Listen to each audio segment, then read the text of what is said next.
കൊല്ലം മധുര national ഹൈവേയിൽ ആര്യങ്കാവ് മലങ്കരപ്പള്ളിക്ക് കിഴക്ക് വശത്തായിട്ട് റോഡിൽ അതിഭയങ്കരമായ ഒരു കുഴി രൂപപ്പെട്ടിട്ട് നാളുകൾ ഏറെയായി. ഇവിടെ ധാരാളം വാഹനങ്ങൾ വന്ന് അപകടത്തിൽപ്പെടുകയാണ്. പ്രത്യേകിച്ച് രാത്രികാലങ്ങളിൽ ടൂ വീലറിൽ വരുന്ന നിരവധി പേർ ഈ കുഴിയിൽ വീഴുകയും നിരവധി പേർക്ക് അപകടം സംഭവിക്കുകയും ചെയ്തുകൊണ്ടിരിക്കുന്ന ഒരു സാഹചര്യമാണ് ഇവിടെ നിൽക്കുന്നത്. അതുപോലെ തന്നെ ഈ ആര്യങ്കാവ് പഞ്ചായത്തിൻ്റെ ഭാഗങ്ങളിൽ ഉള്ള ഈ റോഡിൻ്റെ സൈഡിലുള്ള കാടുകൾ ഒന്നും തന്നെ ഈ നാഷണൽ ഹൈവേ അതോറിറ്റിക്കാർ നീക്കം ചെയ്യുകയോ അപകട സാധ്യത ഒഴിവാക്കുകയോ ഇതുവരെ ചെയ്തിട്ടില്ല. ഈ റോഡിന് താങ്ങാവുന്നതിൽ അധികമായിട്ടുള്ള വാഹനങ്ങളാണ് ദിനംപ്രതി വന്നുകൊണ്ടിരിക്കുന്നത്.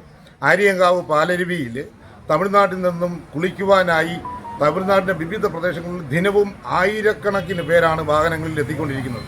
ഇവർക്കൊന്നും ഈ റൂട്ട് പരിചയമോ ഈ റോഡിൻ്റെ പരിചയമോ ഒന്നും തന്നെ ഇല്ല. പക്ഷെ ഇങ്ങനെയുള്ളവരെല്ലാം തന്നെ ഈ കുഴികളിൽ വീഴുകയും അപകടം പറ്റുകയും ചെയ്തുകൊണ്ടിരിക്കുകയാണ്. ഇത് ആരുടെയെങ്കിലും ജീവ നഷ്ടപ്പെടുന്നത് വരെ ഈ നാഷണൽ ഹൈവേ അതോറിറ്റി ഇത് നികത്താതെ അല്ലെങ്കിൽ ഇത് പരിഹരിക്കാതെ നിർത്തുമെന്നാണ് ഞങ്ങൾക്ക് തോന്നുന്നത്. അതുകൊണ്ട് അടിയന്തരമായി നാഷണൽ ഹൈവേ അതോറിറ്റി ഈ വിഷയത്തിൽ ഇടപെട്ട് ഈ റോഡിൻ്റെ സൈഡിലുള്ള കാടുകളും മറ്റും മാറ്റി അതുപോലെ തന്നെ ഈ വലിയ ഭീമാകാരമായ ഈ കുഴി നികത്തി അപകട സാധ്യത ഒഴിവാക്കി തരണമെന്ന് വിനീതമായി അഭ്യർത്ഥിക്കുന്നു.